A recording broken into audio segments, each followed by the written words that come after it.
कहते सुनते और जो आप सुन रहे हैं कहते सुनते, आई एम एब्सोल्युटली एक्साइटेड कि हमारे साथ में आज एक ऐसी हस्ती है जो कि जिनको मैंने जब कहा कि पाइनियर है तो वो थोड़ा शर्मा गए, लेकिन मेरे हिसाब से he is a pioneer activist in India and उनका जो इन्फ्लुएंस है it is not only restricted to India, but it has gone overseas also. And I am a big fan of this person. इनका नाम है प्रतीक सिन्हा, जो कि is one of the co-founders of Alt News, the fake news busting site. And welcome Pratik, and look, thank you very much for talking to me. Thank you so much for having me here. Yeah, no, it's absolute privilege, and you know, because मुझे पता है it has been so hard to get you. अगर मैं fake news ढूंढना चाहता तो भी मुझे इतनी आसानी से नहीं मिलती. It is very difficult to get you know there is more fake news floating around than getting access to Pratik Sinha. So I'm very privileged. Thank you very much for that. So you are a software engineer by profession, and you started off in 2003. I've been doing a bit of research about you. 2003 to 2017, you were a software person working in the US and Vietnam and यहाँ वहाँ पे, and then 2017 में something bit you. क्या कहा आपको? नहीं, ऐसा नहीं है कि 2017 में ही something bit me. Should I speak in English or Hindi, which is a preferable language? Whatever. For your audience. Yeah, English is fine. Okay, हाँ. So ऐसा कुछ नहीं है कि 2017 में ही कुछ हुआ है. I come from a family of activists. Both my parents have been activists. My father, who's no more, he passed away in 2014, Dr. Mukul Sinha. He was a lawyer in Gujarat High Court, and he handled the Gujarat riot cases in Nanavati Commission. He handled all the fake encounter cases that happened in Gujarat. My mother, who is now retired as a scientist, she was also part of the activism. She's currently the chairperson of a civil liberty organization called Jan Sangharsh Manch, of which I am a member as well. And she's also the managing director of Alt News. Mm-hmm. So they have been working on various issues, including civil liberties, minority rights, etc., labor rights, since I would say 1979. I am a very, very late entrant into any kind of work that has to do with people at large. तो वो एक बचपन से ही था कि मैं जो dinner table conversations where all around this issue. So there was some sort of awareness, but at the same time, because I went the route of being a software engineer, I grew up in Ahmedabad till I finished my schooling in Ahmedabad. 1999, I went to Bangalore, did my engineering. From 2003 to 2007, I worked in Bangalore, then moved to the US and Vietnam, so on and so forth. But because I was away from the core activism that was happening in Ahmedabad, I was in my own life, own world, living my own, doing my own thing. But when I came back in 2013, came back to India, this was just I came back in March 2013, and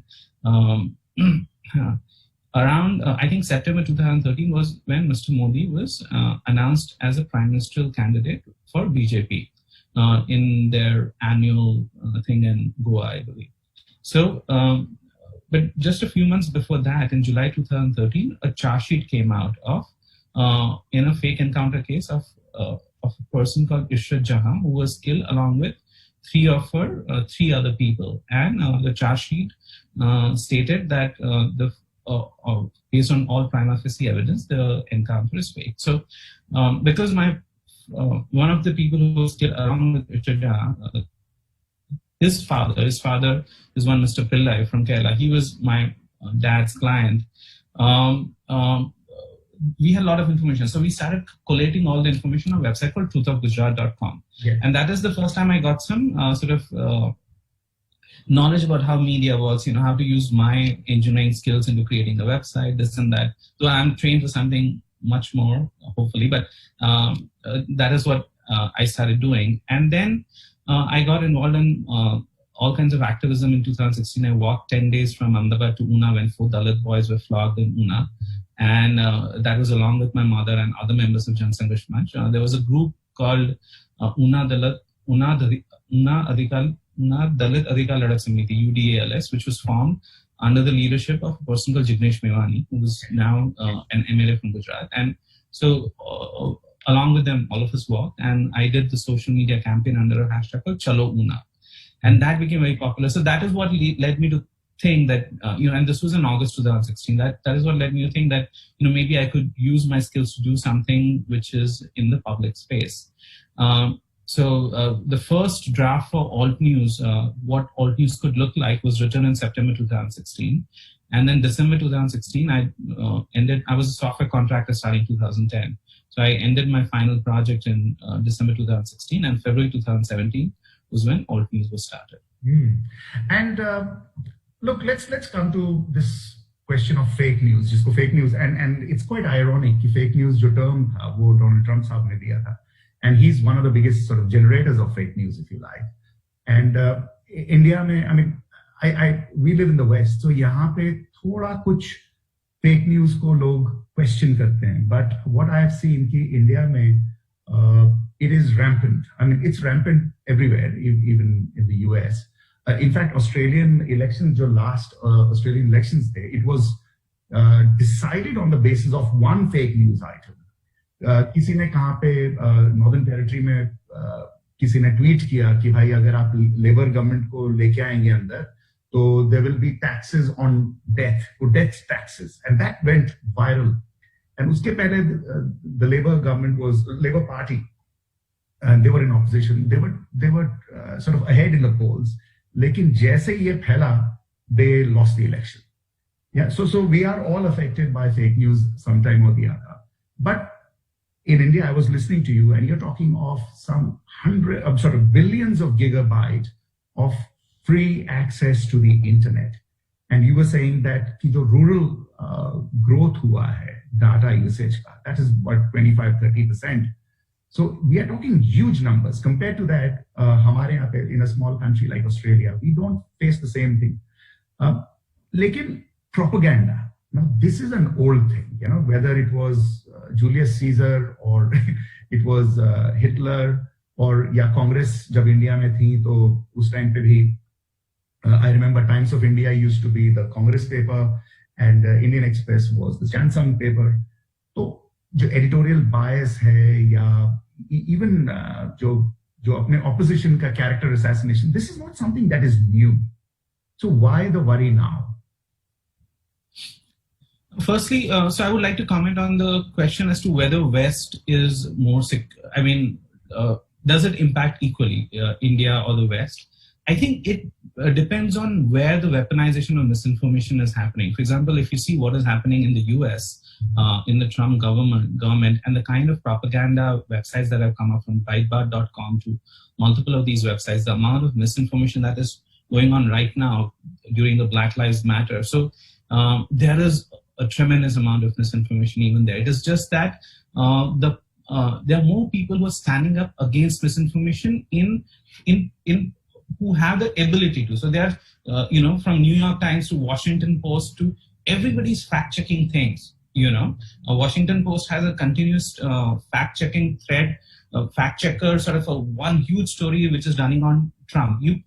There's no equivalent of that in India. So that is the problem. The problem is not the gullibility of people in general. I think if Australian politics goes the way the US politics does, I don't know, there's no way to say that, Australian people will be as, you saw what happened in Brexit again, so, or what happened in Germany when the Rohingya, when the Syrian Muslims went there, so propaganda has worked in almost every part of the country.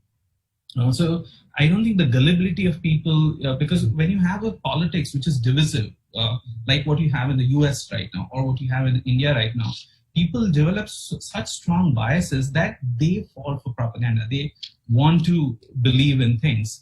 In the US, in India, the problem is, number one, India has probably the cheapest data rate in all, one of the cheapest data rates across the world. So it's practically free for, the first few GBs of data.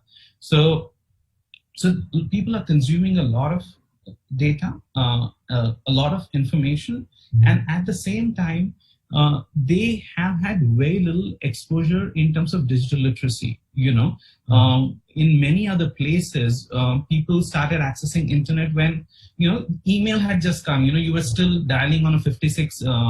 ट्याव ट्याव करके वो modem बजता था और हाँ हाँ 5 megabyte मिलता था AOL से फ्री में.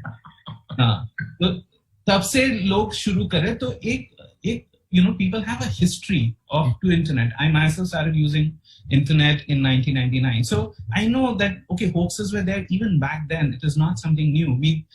इंडिया में ये हालत है कि आपको पता कैसे चलेगा. आप इंडिया में 10 गांव में जाएंगे, वो बोलेंगे कि फोटोशॉप सॉफ्टवेयर क्या होता है, आप ये बताइए.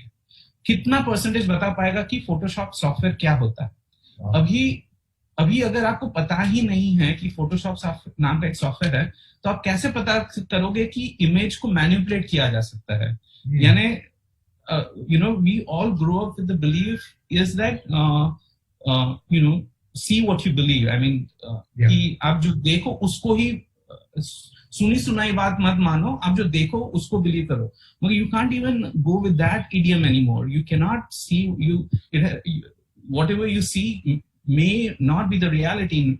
Often it is not the reality. So for people to get that into their head that we are living in a different paradigm altogether, where whatever जो भी सीख दी गई है हम लोग को बचपन से, वो सब हम लोग को दिमाग से निकाल के बाहर फेंकनी है और एक नई सीख डालनी है सिर में कि everything has to be looked at with a critical eye, and that training is not there in India at this point in time, and that is what multiple developing countries are facing. India is facing right now because India is technologically ahead, but I don't think Bangladesh, Sri Lanka already faced sectarian riots. You saw what happened in Myanmar because of Facebook Zero, etc. So this is going to affect a lot of third world countries, especially where electoral politics में religion or ethnicity can become an issue, and where you can have this divisive kind of politics, then misinformation is going to be terrible. But which is universal. ये जो divisive politics है आज, the conservative right and the left and जो center का जो, I think आपने US का example दिया, Europe में we see that, we are seeing that in Australia also. So social media is where elections are being fought at the moment. And I remember that Cambridge Analytica story of how they influenced, or there are rumors of they could have possibly been involved in Indian politics also. And so how they changed the social setting of how people are thinking. And that is the dangerous part. You're not only influencing the politics, but you're also influencing what people are thinking. What that is the motive.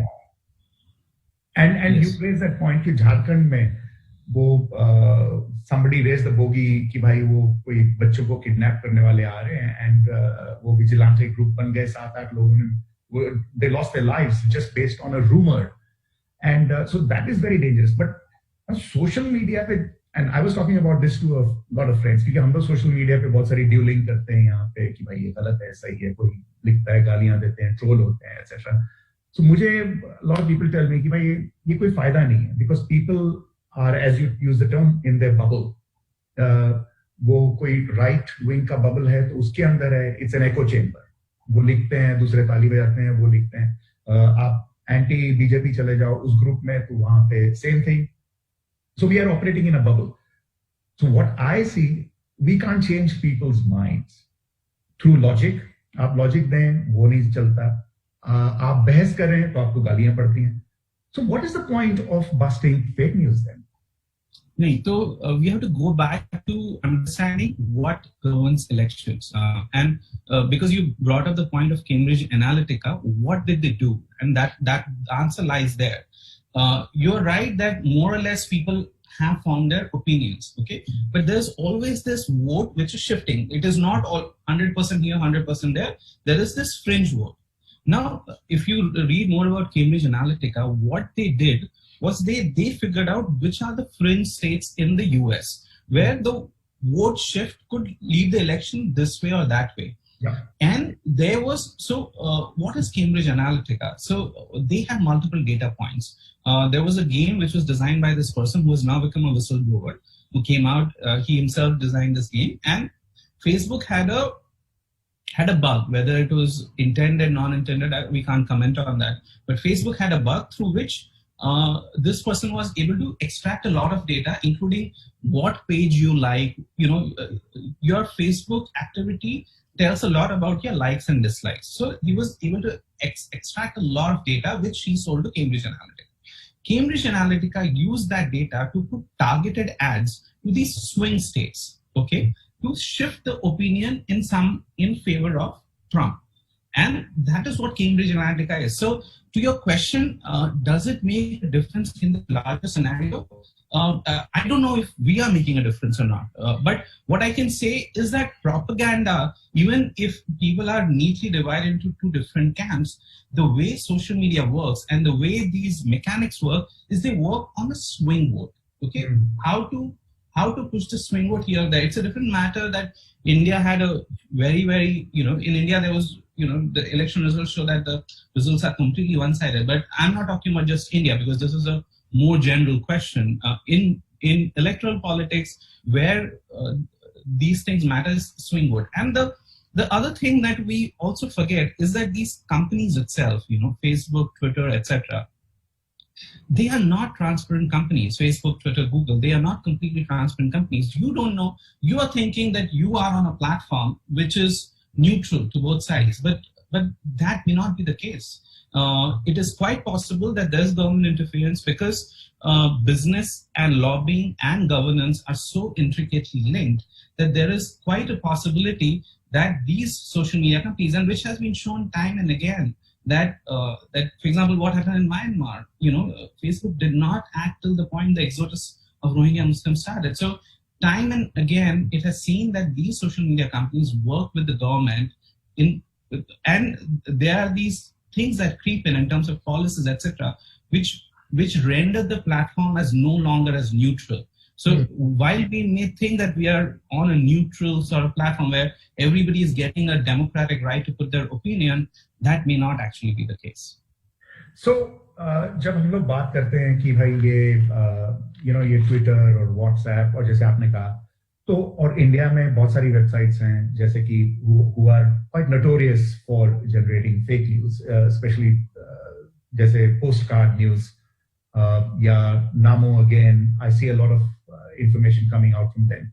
So are these companies private companies who are making a buck out of it, or are these just arms of the political parties that are there and they're funded by the political parties, or are they making money in the market? There are both kinds. So tell you a quick story of a story I had done. There's a news anchor called Rohit Sardana, who at that point, when I did the story, he used to work with Zee News, and he's now currently with Aaj Tak.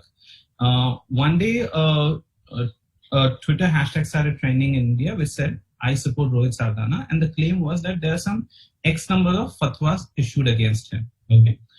By evening, Rohit Sardana said, "Look, this news appears to be false, and there is no such thing." So I started looking into who started this, and I ended up.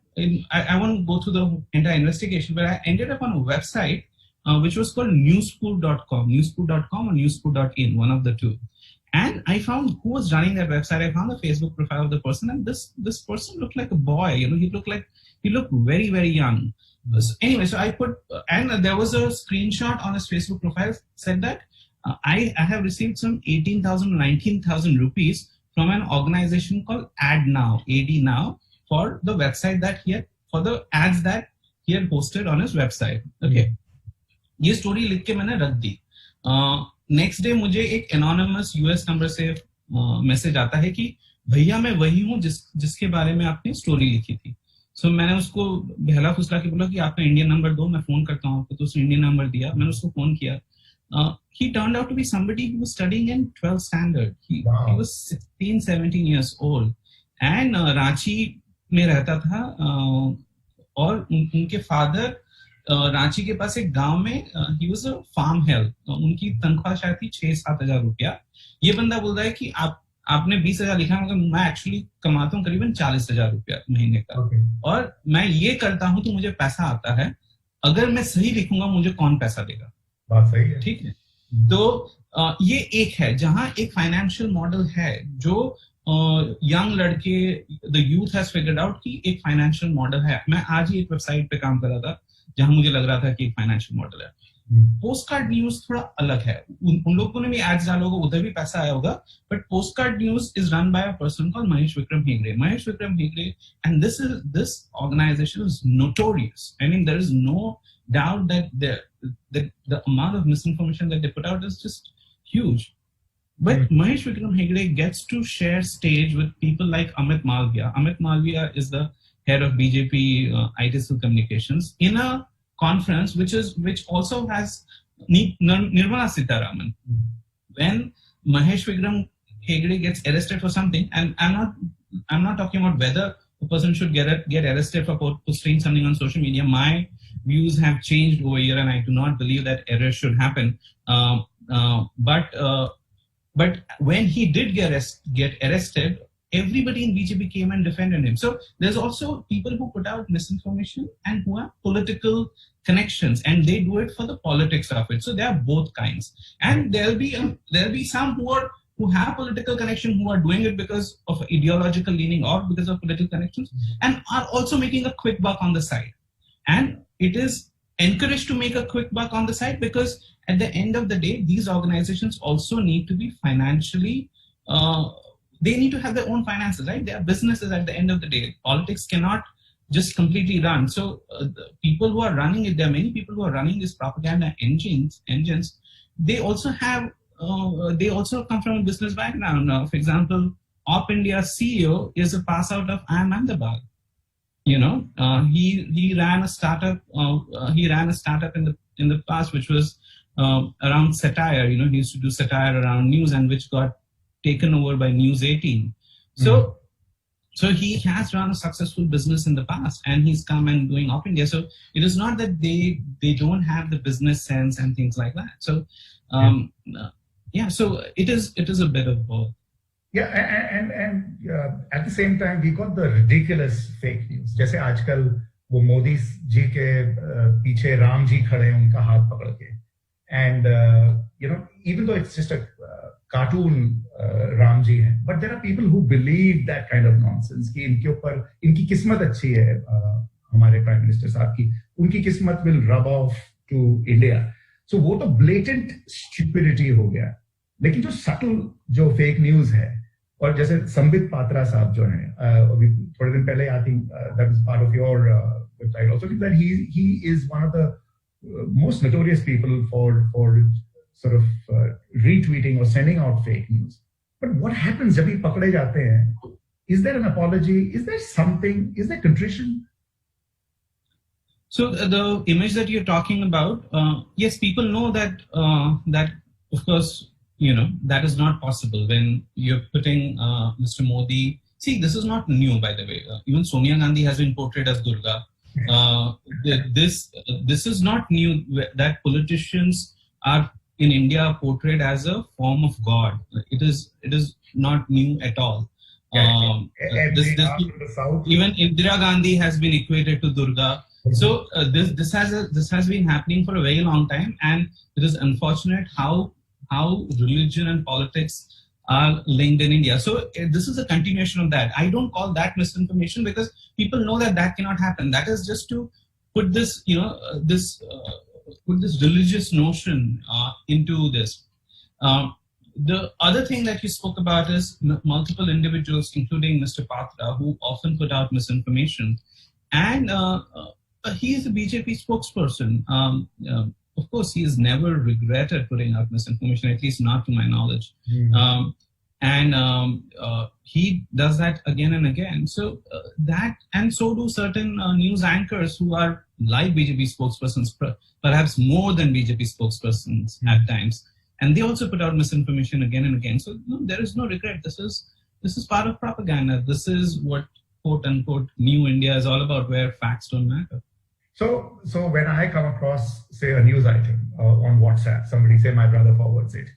So what are some of the most notorious websites जहां से material आता है that we should take it with a pinch of salt? No, I'm not in the business of listing कि ये ज़्यादा notorious है, वो ज़्यादा notorious. This is something that you should be able to figure out. I'm not comfortable sort of listing कि ये मत देखो, ये देखो, ये मत देखो. मेरा यही कहना है कि ज़्यादा से ज़्यादा पढ़ो, एक चीज मत पढ़ो. Don't just concentrate your news sources on one thing. There are people, there are notorious websites who could say something right at some point in time, and there are very good websites who may not do their job correctly. So have multiple sources of information. Don't just concentrate on one source of information. Have a well-rounded opinion about the issue. Okay, and in your opinion, what is just what makes me angry was, even though I'm not a big fan of Pandit Jawaharlal Nehru, but unki jo purani photographs with his sister, they were peddled as that he's with women, and that's quite manipulative. लेकिन अभी अगर हम लोग, if we enter those deep fake video वाला अगर realm शुरू हो जाएगा, so then this fake news का तो I think अलग ही dimension में पहुंच जाएगा. I mean, we have deep fake videos even now, but so that should be the next आपके लिए battlefield maybe. So there are two aspects to it. Firstly, in case of Mr. Nehru's video images, actually most of them are legit images. There's only, I think, one image or two images which have been morphed to show him. There's one image where there's this music group, a group of musicians, women, and he's been photoshopped and he's been placed in there. I think that is the only, or maybe another one. Most of them are legit. And in one case, there is his niece, Nayanthara Sehgal, giving him a peck on the cheek. In another case, there is Vijay Lakshmi Pandit, his own sister, giving him a hug. These pictures have been shared to claim that he is who he is. And it only shows how sort of, something which is a very regular thing, giving somebody a peck on the cheek, is also looked down upon these days. So that is one thing. But that is more, even the misinformation that is generated to attack women in Indian politics, that is also of this nature, to show that, look, they are of loose character. That is a way things work. Regarding the issue of deep fakes, it is going to be a huge challenge. The challenge is not how to debunk it. The challenge is, again, how do you convince people that what they see is not what right? What looks so splendid? So many of you must have seen that Obama fake video, and it looks like Obama talking. How do you convince people that it is not Obama? How do you convince? So that is a problem, that even if we debunk it, it will be extremely hard to convince people that, look, this is not true. As it is difficult convincing people. The issues of perception, right? The issue is not whether we will be able to debunk it or not. The issue is whether people will believe us or not. That is, would they believe something which looks so realistic, or will they believe our article which says that this is not true? That is the question. So how do we discern? जब WhatsApp पे आजकल तो family groups भी divide हो जाते हैं, friendships के groups divide हो जाते हैं WhatsApp पे, इतनी लड़ाइयाँ हो जाती हैं, दोस्ती यारी खराब हो जाती है. These are crazy times that we are living in. I remember when I was a kid, we used to talk politics, and when I was younger, but we never had this sort of thing, and people would poke fun at each other, banter, but now it's becoming very cutting. Relationships are getting spoiled. So how do we discern कि भाई सामने जो news आ रही है, ये fake है कि सच है? एक तो आप तो ऑस्ट्रेलिया में बैठे हो, पहले तो ऑस्ट्रेलियन गवर्नमेंट को एक, I don't know if they do it or not already, I'm not aware, but the education has to start at mid-level, where kids are children are taught, kids are taught how to discern information, because especially the younger generation, they are growing up in such a huge information overload. It's not just about misinformation, there's an information overload, and how do you figure out what is authentic, what is not authentic? And everywhere it is not just black and white, there are a lot of gray areas. So how do you figure out what to believe, what not to believe? And this, I believe, has to be taught as part of the educational program, especially when so much misinformation is in terms of images and videos. It has one, education, I know already the role of education is to create more critical thought, but we have to take it to the next level where we actually teach people how to process information. So at least as far as the new generation is concerned, the kids, etc., it should start from school. For those who have already passed that generation, there are a few tools where you can sort of look up, for example, there's a website called poynter.com where there's a free course. If you look up POYNTER, there's a free course of how to decipher misinformation, at least basic misinformation, images, videos. If you learn that, if you have a laptop and if you have some time in hand, you can start doing that.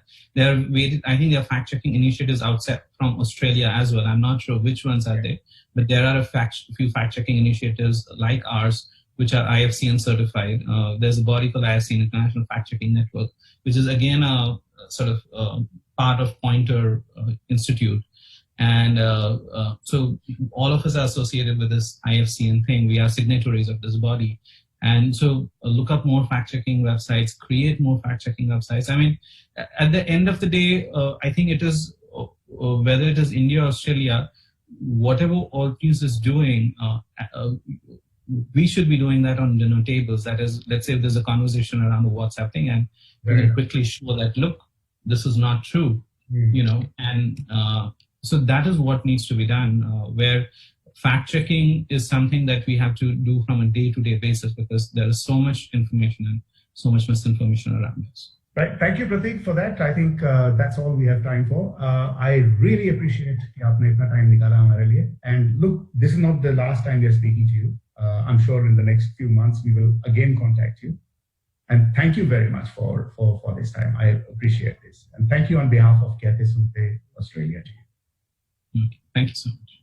Take care.